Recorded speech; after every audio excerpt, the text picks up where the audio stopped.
আত্মসহায়ক। নিহত চন্দ্রনাথ রথের বাড়ি পূর্ব মেদিনীপুরের চণ্ডীপুর বিধানসভা এলাকায়, কিন্তু এখানে মুখে কুলুপ এঁটেছেন প্রত্যেকেই। বায়ুসেনায় কর্মরত ছিলেন চন্দ্রনাথ রথ। অবসরের পর শুভেন্দু অধিকারীর আত্মসহায়ক হন। চন্দ্রনাথের আচমকা মৃত্যুতে ভেঙে পড়েছে পরিবার। জাহাঙ্গীর বাদশা আমাদের প্রতিনিধি রয়েছেন এই মুহূর্তে, চলে যাব সরাসরি জাহাঙ্গীরের কাছে। জাহাঙ্গীর, কি ছবি দেখতে পাচ্ছ চন্দ্রনাথের বাড়িতে?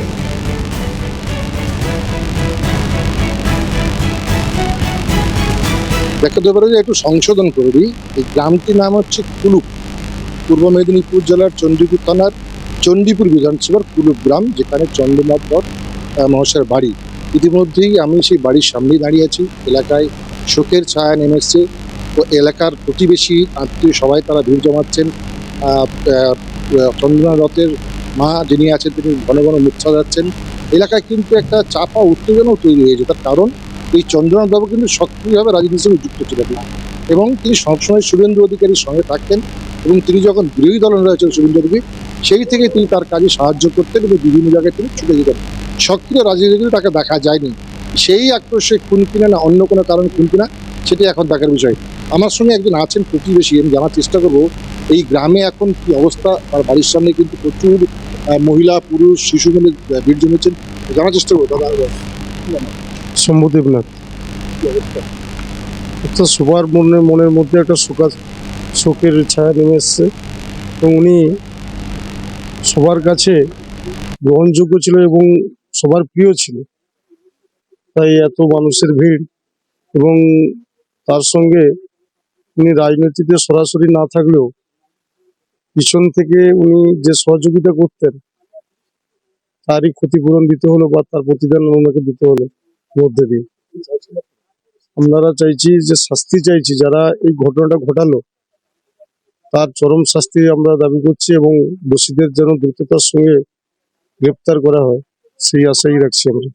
আমার সঙ্গে আছেন বিজেপির একজন নেতৃত্ব, তিনি খাতি সাংগঠনিক জেলার নেতৃত্ব। আমি পুলক দাস সঙ্গে কথা বলবো।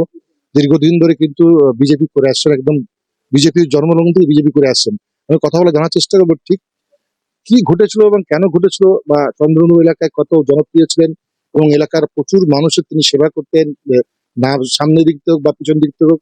জানার চেষ্টা করবো পুলক।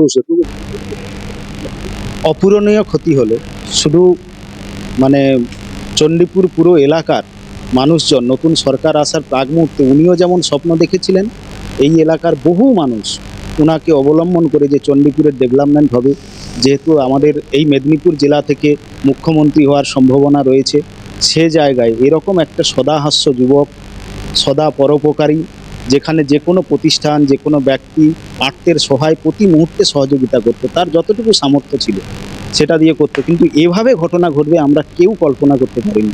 গতকালও উনি এসেছিলেন নন্দীগ্রাম থেকে ফেরার পথে, এখানকার যুবকদের সঙ্গে মিলিত হয়েছিলেন, স্বল্প সময়ের জন্য মায়ের সঙ্গেও দেখা করেছেন। তারপরে ওখানে গিয়ে কি হয়েছে, ওখানকার পরিস্থিতি কি আমাদের জানা নেই, কিন্তু এটুকু বুঝতে পারছি যে আজকের সুন্দরভাবে নির্বাচন শান্তিপূর্ণভাবে সম্পন্ন হওয়ার পরে নতুন সরকার গঠনের প্রাক মুহূর্তে এ ধরনের একটা ঘটনা ঘটিয়ে মমতা ব্যানার্জি সারা রাজ্য জুড়ে যে বিভ্রান্তি, কেওয়াস সৃষ্টি করার চেষ্টা করছে, যেভাবে আমাদের দল রাজ্য স্তরের নেতৃত্বরা শান্তিপূর্ণ সহবাস্থানের আহ্বান দিয়েছিল, সেটা আগামী দিনে বিঘ্নিত হবেই হবে, বিশেষত এই পূর্ব মেদিনীপুর জেলা থেকে এ ধরনের ঘটনার পরে। সঙ্গে থাকো, চন্দ্রনাথের মা তিনি কিছু বিস্ফোরক বক্তব্য এখানে রেখেছেন। তিনি বলছেন যে মা যেহেতু আমি, তাই দোষীদের ফাঁসি চাইতে পারবো না, কিন্তু যাবজ্জীবন কারাদণ্ড চাইছি। আর কি বলেছেন বিস্ফোরক মায়ের সেই বক্তব্য দেখুন। চাইছি দোষীরা শাস্তি পাক। আমিও একজন মা, আমি চাইবো না তাদের ফাঁসি হোক, কিন্তু যাবজ্জীবন কারাদণ্ড চাইছি। আর চাইছি যে আমরা ভারতীয় জনতা পার্টি করি বলে আমরা আজকে ক্ষমতায় আসার জন্য আমাদের সভাপতি, বিরোধী দলনেতা যখন বলছেন সুশৃঙ্খলভাবে থাকতে, তখন শাসক দলের যারা গরম গরম বক্তব্য দিয়েছিল যে 4 তারিখের পরে দিল্লির কোনো ভাব রক্ষা করতে পারবে না, সেটাই তারা দেখিয়ে দিল। নতুন সরকার যে গঠন করবে তার কাছে জানাবো যে আমার ছেলের এই মৃত্যুর যেন শাস্তিটুকু হয়। আমার ছেলে যদি অ্যাক্সিডেন্টে কোনো অঘটন ঘটতো আমার মনে হয় এত কষ্ট হতো না। তাকে যেভাবে কষ্ট দিয়ে এতটাইরা মারলো, এটা পুরো তৃণমূলেরই সাজানো গল্প। বাবু মমতাকে হারিয়েছে, যার জন্য আমার মনে হয় এই প্রতিশ্রুতি। জাহাঙ্গীর রয়েছেন পাশাপাশি, আমি আরেকবার একটু ঘটনাস্থলের দিকে নজর রাখবো। গতকালকে আপনাদের বলেছিলাম যে এই অর্কিড এস্টেট দেবাশিসের যে প্রতিবেদন আপনাদের দেখিয়েছিলাম, সেখানে দেবাশিস যেটা দেখানোর চেষ্টা করেছিল গতকাল রাতে, যে অর্কিড এস্টেট যেখানে ওনার বাড়ি অর্থাৎ চন্দ্রনাথ রথের বাড়ি কলকাতা মধ্যমগ্রামে, ঠিক সেখান থেকে 100 মিটারের মধ্যে গুলির খোল পাওয়া গেল। কার্তুজ উদ্ধারের ঘটনা আপডেট কি পাওয়া যাচ্ছে? সরাসরি শুভজিৎ আমাদের প্রতিনিধি রয়েছেন, শুভজিৎ দিয়ে চলে যাব শুভজিতের কাছে। শুভজিৎ, একটু দেখতে চাইবো ছবিটা, এবং পাশাপাশি এই কাছাকাছি একেবারে 100 মিটারের মধ্যে কার্তুজ উদ্ধার হয়েছে বলে তথ্য পাওয়া যাচ্ছে, যদি জানাও বিষয়টা। দেখো দেবরতী, তোমাকে জানিয়ে রাখি যে যেখানে ঘটনাটি ঘটে ঠিক আমি যেখানে দাঁড়িয়ে রয়েছি এই মুহূর্তে, এখান থেকে ঠিক 10 মিটার দূরত্বে যেখানে চন্দ্রনাথ রথের গাড়ি আটকে তার উপরে পয়েন্ট ব্ল্যাঙ্ক রেঞ্জ থেকে একের পর এক গুলি চালানো হয়, এবং ঠিক সেখান থেকে যদি দেখা যায় যে 10 মিটার দূরত্বে যেখানে এই মুহূর্তে গুলির খোল পড়ে রয়েছে, এবং এখান থেকে 100 মিটার দূরত্বে তার যে আবাসনে তিনি থাকতেন অর্কিড স্টেট, সেখানে তার আবাসন, ঠিক আবাসনের 100 মিটার দূরত্বে তার গাড়িকে আটকানো এবং গাড়িকে আটকে একের পর এক পয়েন্ট ব্ল্যাঙ্ক রেঞ্জ থেকে গুলি চালানোর ঘটনা। এবং সেখানে দেখা যাচ্ছে যে ওই যে 10 মিটার দূরত্বে যেখানে ঘটনাস্থল, সেখানে ঠিক সামনে এই মুহূর্তে দেখতে পাচ্ছ তুমি গুলির খোল পড়ে রয়েছে। অর্থাৎ এই যে রাস্তা এক্সিটের কথা যারা প্রত্যক্ষদর্শীরা বলছেন যে এই রাস্তা ধরে দুজন বাইক আরোহী, দুজন দুষ্কৃতী তারা এই রাস্তা ধরে এক্সিট করেছে। অর্থাৎ বোঝাই যাচ্ছে যেখানে এই মুহূর্তে গুলির খোলটি পড়ে রয়েছে সেখান থেকে ডান দিকে যে রাস্তা যাচ্ছে, এই রাস্তা সরাসরি পৌঁছে যাচ্ছে একটি রাস্তা নিউ টাউন, এবং আরেকটি রাস্তা এখান থেকে সরাসরি দোলতলার দিকে চলে যাওয়া যায়।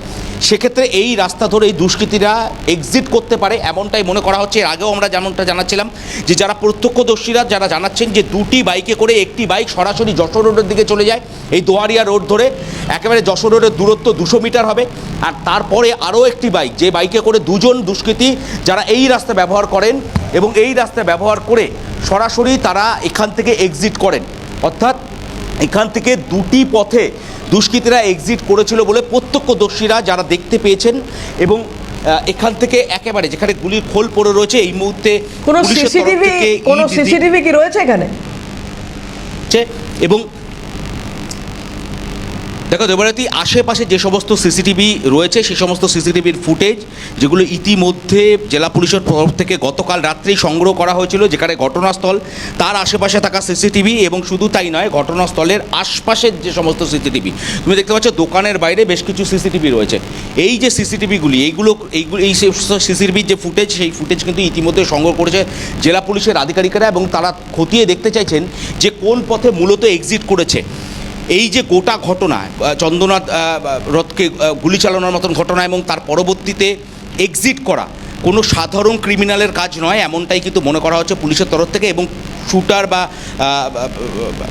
কোনো রকম সুপারি কিলার তাদেরকে ব্যবহার করা হতে পারে এই গোটা ঘটনার পেছনে বা নেপথ্যে তারা থাকতে পারে, এমনটা মনে করা হচ্ছে। এবং শুধু তাই নয়, একই সঙ্গে মনে করা হচ্ছে যে এই গোটা ঘটনার যে পরিকল্পনা, তার এন্ট্রি এবং এক্সিট পয়েন্ট যেগুলোকে সবার আগে চিহ্নিতকরণ করেছিল দুষ্কৃতীরা, কোন পথে চন্দ্রনাথ আসে, কোন পথ থেকে তারা প্রবেশ করবেন, চন্দ্রনাথের গাড়িকে আটকাবেন, এবং শুধু তাই নয় এই অপারেশন চালানোর পর তারা কোন পথে এক্সিট করবেন। তার কারণ ঠিক আমার পেছনের যে রাস্তা দেখতে পাচ্ছ, ঠিক বাদিকে যেখানে ঘটনাস্থল সেখান থেকে যদি ডান দিকে যাওয়া যায় সেই রাস্তা ধরে সরাসরি পৌঁছে যায় নিউ ব্যারাকপুর, এবং নিউ ব্যারাকপুর হয়ে মধ্যমগ্রাম হয়ে সেই রাস্তা সরাসরি কানেক্ট করছে কল্যাণী বাইপাস।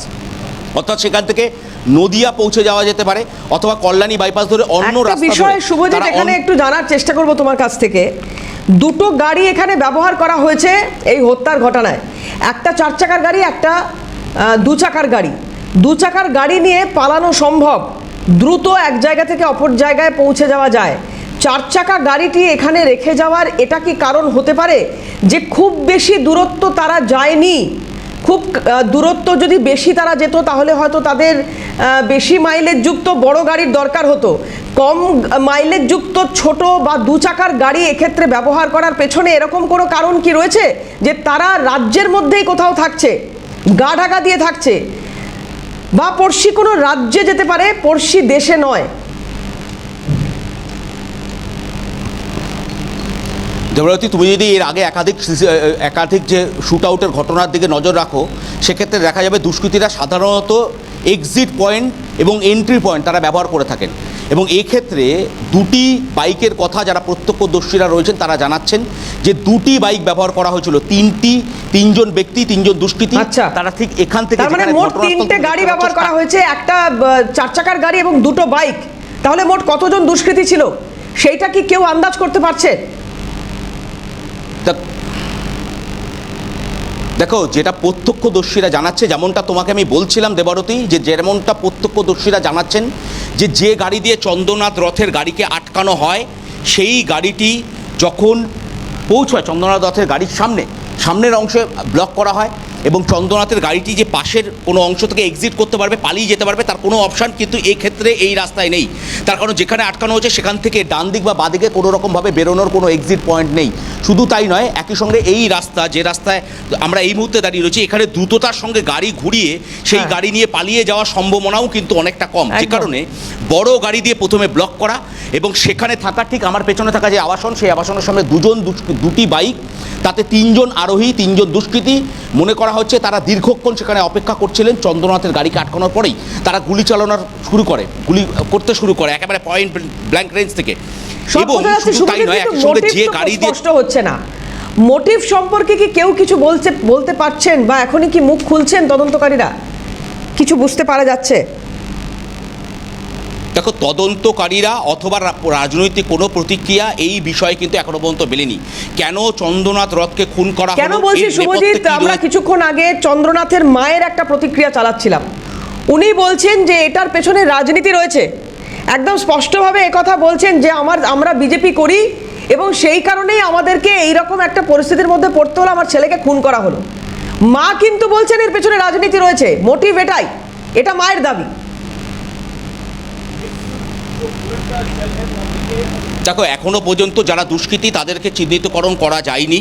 তারা কোথা থেকে এসেছিলেন, কোথায় গিয়েছেন পালিয়ে, বা তাদের উদ্দেশ্য কী ছিল চন্দ্রনাথ রথকে খুন করার পেছনে, বা এই দুষ্কৃতীদেরকে কেউ পেছন থেকে কোনো প্রভাবশালী ব্যক্তি ব্যবহার করেছে কিনা, এই বিষয়ে কিন্তু তদন্তকারী আধিকারিকরা এখনো পর্যন্ত স্পষ্টত কোনো উত্তরই দিতে পারেননি। ইতিমধ্যে একাধিক উচ্চ আধিকারিক, জেলা পুলিশের উচ্চ আধিকারিকরা তারা ঘটনাস্থলে পৌঁছেছেন, ঘটনাস্থল রেকি করেছেন, তারা দেখে গিয়েছেন, সিআইডির আধিকারিকরা পৌঁছেছেন, কিন্তু কোনো প্রশ্নের কোনো সঠিক উত্তর তারা এখনও পর্যন্ত দেননি। এবং কেন চন্দ্রনাথ রথকে খুন করা হলো, এর পেছনে কোথাও গিয়ে রাজনৈতিক কারণ থাকতে পারে, কোথাও গিয়ে পরিবারের যেরকম মনে করাচ্ছেন। শুধু তাই নয়, একই সঙ্গে রাজনৈতিক কর্মীরা তারাও কিন্তু মনে করছেন যে বিজেপি এই রাজ্যে ক্ষমতায় আসার পর কোথাও গিয়ে চন্দ্রনাথ রথের ওপরে এই রকম নৃশংস হামলার ঘটনা ঘটতে পারে, এমনটা যারা শাসক দলে এই মুহূর্তে রয়েছেন, অর্থাৎ বিজেপির কর্মী সমর্থক থেকে নেতৃত্বরা, তারা কোথাও গিয়ে মনে করছেন। গতকাল আমরা দেখেছি মোটিভ, এই মুহূর্তে মোটিভ এবং এটা প্রি প্ল্যান্ড কিনা, এটার পক্ষে আরও বেশ কিছু তথ্য বা আরও বেশ কিছু প্রমাণ হয়তো এখানে সিআইডির আধিকারিকরা খোঁজার চেষ্টা করবেন। আপাতত ধন্যবাদ শুভজিৎ, কথা বলছিলাম শুভজিৎ দিয়ে আমাদের সঙ্গে ছিলেন। জাহাঙ্গীর বাদশা আমাদের আরেক প্রতিনিধি ছিলেন, জাহাঙ্গীরকেও ধন্যবাদ।